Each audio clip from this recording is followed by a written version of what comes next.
This woman became pregnant, and she vomited hundreds of times every day. When she went to the hospital for a checkup, the woman next to her read the ingredients of baby food. Just by hearing the words, Margaret felt sick and wanted to vomit. Jenny quickly took her to rest and gave her a cup of tea for rinsing her mouth. But Margaret could not stand even the smell of tea and nearly vomited again. Jenny moved the tea away and gave her some mint candies, which made Margaret feel a little better. After she felt stable, Margaret went home to rest. But when Jenny visited her again, she found her condition was worse.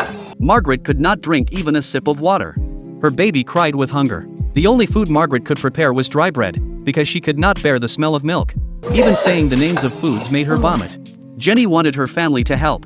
But Margaret's mother was far away in the countryside, and her husband was in prison. She had no one to rely on. Jenny asked a doctor to come. But the staff thought morning sickness was a small matter and told her not to waste the doctor's time. Even though Jenny explained it was serious, they still told Margaret to come back in a few days. The next day, Margaret collapsed. When Jenny opened the door, she found her fainted on the floor with food in her mouth. Jenny placed her on her side to keep her airway clear and quickly called the doctor. Only then did the doctor come. When Margaret woke up, she was already dehydrated. The doctor said this was not normal morning sickness, but hyperemesis gravidarum, which is a rare condition that made her weak and even dangerous.